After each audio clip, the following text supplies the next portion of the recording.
वेळेत वेळ काढून या ठिकाणी या सभेसाठी हजर झाला व तसेच आपल्या सर्वांच्या विनंतीला मान देऊन सन्माननीय माजी मंत्री सन्माननीय आमदार साहेब या ठिकाणी आपल्या विनंतीला मान देऊन आले, त्यांचे देखील या ठिकाणी मी आभार व्यक्त करतो.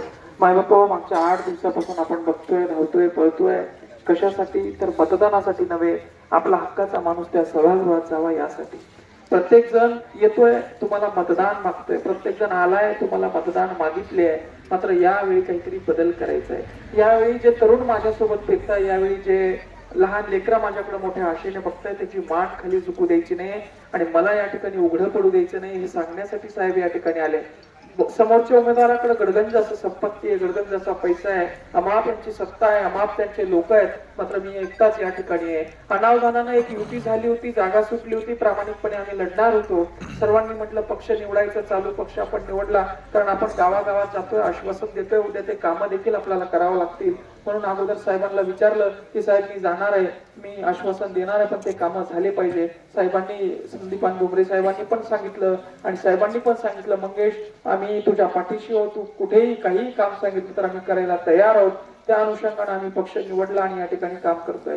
मात्र त्यांना ते सहन झालं नाही. कालचं लहान पोरग येणार आणि इथं शिवसेनेचा ध्वज फडकवणार, हळूहळू पूर्ण फुलंब्री तालुक्यावर शिवसेनेचा धनुष्यबाण लावणार, परिणामी पूर्ण जिल्ह्यामध्ये शिवसेना होणार याची जणू काही त्यांना भीती वाटली. आणि साहेब फक्त 15 मिनिटं बाकी असताना त्यांनी आमच्या पाठीत खंजीर खुपसला आणि युती तोडून टाकली. एका लहान लेकराचं त्यांना भीती वाटली. का? त्या लेकराच्या पाठीमाग हा जनसमुदाय, त्या लेकराच्या पाठीमाग आज माई मावल्या तरुण बांधव स्वतः कष्टाची भाकरी घेऊन फिरताय. आरोप काय करताय माझ्यावर? हा निवडून आला तर कामं होणार नाही, हा निवडून आला तर विहिरी होणार नाही. अरे अधिकारी मला सांगतात, मंगेश तुम्हाला 50 विहिरी पाहिजे तर 150 देतो, मात्र बाकीच्या गावचं बोलू नका, तुमचं करून.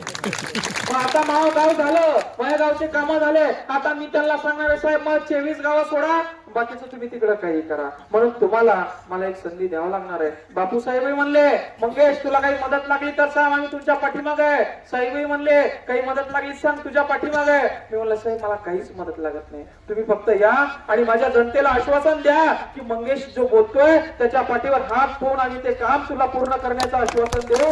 मला तेवढं, मला पैसा नकोय, मला काहीच नकोय, कारण आज जर का मी तुम्हाला पैसे वाटले तर उद्या मी देखील लाचार राहील, उद्या मी ते पैसे कमवण्यासाठी लुबाडी करेल आणि लबाडी करेल आणि ते पैसे कमवेल. ते मला करायचं नाहीये, त्यासाठी मी राजकारणात आलेलो नाहीये. यांच्याकडे गडगंज संपत्ती आहे, जे पैसे वाटताय त्यांच्यावर देखील लक्ष ठेवा. ती समाजाला लागलेली कीड आहे, ते पैसे घेताय, तुमच्या लेकरांचं भविष्य खराब करताय. अरे ते पैसे अंधारात वाटल्या जात आहे, तुमच्या लेकरांचं शिक्षण व्यवस्था व्यवस्थित करण्यासाठी होते. ते पैसे अंधारात वाटताय, ते तुमची आरोग्य सेवा व्यवस्थित करण्यासाठी होती. ज्या गाड्यातून तुमच्या गाड्या जात नाही ना शेतामध्ये दूध घेऊन येतात, त्यावेळी ते रस्ते बनवण्यासाठीचे ते पैसे होते, ते तुम्हाला आणून वाटताय. म्हणून यांना उघडा पाडा, यांना मतदान देऊ नका. मात्र जो तुमच्यासाठी अंधारात उन्हा पावसात चांगल्या वाईट दिवसात तुमच्या पाठीशी उभं राहतो, मात्र त्याला मात्र उघडं पाडू देऊ नका. एवढीच एक विनंती करतो आणि साहेबांना विनंती करतो की आपण आता या ठिकाणी मार्गदर्शन करावे.